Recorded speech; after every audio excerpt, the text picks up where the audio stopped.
Méditation du 30 mars, un Dieu de parole. Les cieux ont été faits par la parole de l'Éternel et toute leur armée par le souffle de sa bouche. Psaume 33, verset 6. Quelle serait notre relation avec un Dieu que nous ne pouvons voir si nous n'avions pas accès à la connaissance de sa parole? La foi vient de ce qu'on entend et ce qu'on entend vient de la parole du Christ. Romains 10, verset 17. Nous pouvons donc avoir une relation de foi avec Dieu si nous connaissons sa parole, si nous avons confiance en elle et lui permettons de devenir la référence pour notre vie. Avez-vous l'habitude de lire la Bible? Votre foi est-elle solide? Avez-vous pris le temps de faire l'association entre les deux réalités? Lorsque vous prenez le temps d'y réfléchir, quelle vérité découvrez-vous sur votre propre christianisme? Sans connaissance de la parole de Dieu et sans respect pour elle, le véritable christianisme existerait-il? Comme le déclare Romains 10, verset 17, la foi ne vient pas du vide, mais se fonde sur une connaissance solide de ce que dit Dieu dans sa parole, comme celui qui est la parole. Parce qu'au commencement était la parole, et la parole était avec Dieu, et la parole était Dieu.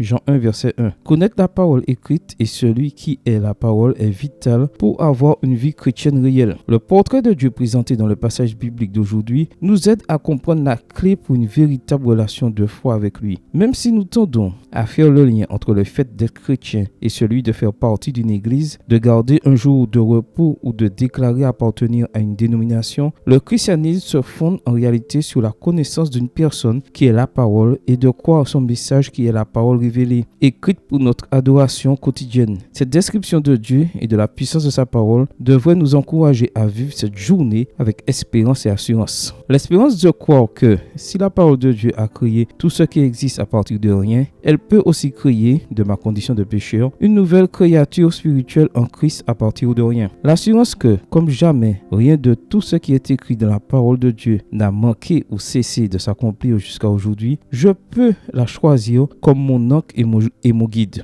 mon soutien et ma lumière, en tout temps et en toutes circonstances. Amen. Bonne journée à vous et que le Seigneur vous bénisse.